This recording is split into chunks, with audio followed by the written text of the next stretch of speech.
Well, now it's time for Talking with Joe. Joe Rose is live in the WQAM studios this morning. A happy Tuesday, Joe. Hey, got to ask a question. Have you ever been uninvited to a party? Oh, yeah.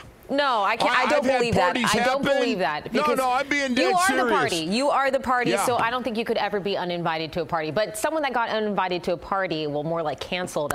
Obviously, right. You understand where we're going with this.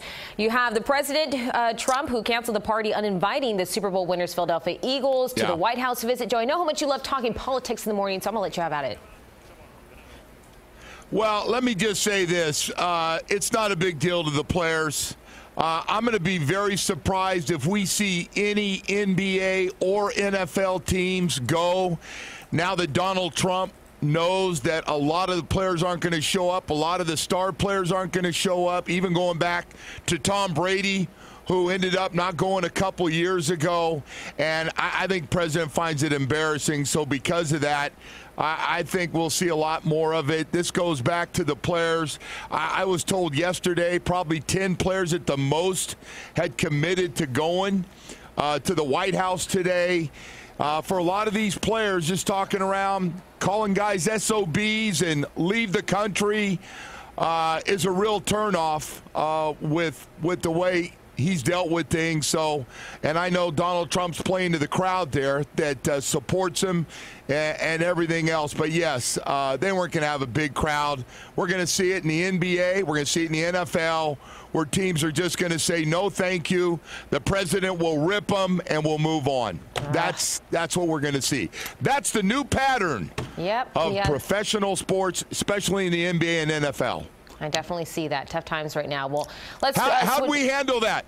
Hey, Bianca, how'd we handle that early in the morning? We handled that pretty good, I would say. I would say you definitely kept that on point there. Hey, but moving over to some baseball. Marlins, they draft outfielder Connor Scott from Plant High School in Tampa. The president of baseball, and this is where it gets kind of weird. This is Mike Hill, compares him to Lewis Brinson, but we just talked about Lewis Brinson yesterday and talked about sending him down to the minors. So how does this statement rack up? Well, I know what everybody's thinking. I came in this morning, my guys go, did you see what Mike Hill said? Like Lewis Brinson said like 160. What's he talking about? Projects is what he's talking about. We're talking about a high school outfielder that's going to be in the minor leagues probably 3 to 4 years. Probably won't get into the bigs till 21 to 22 years of age.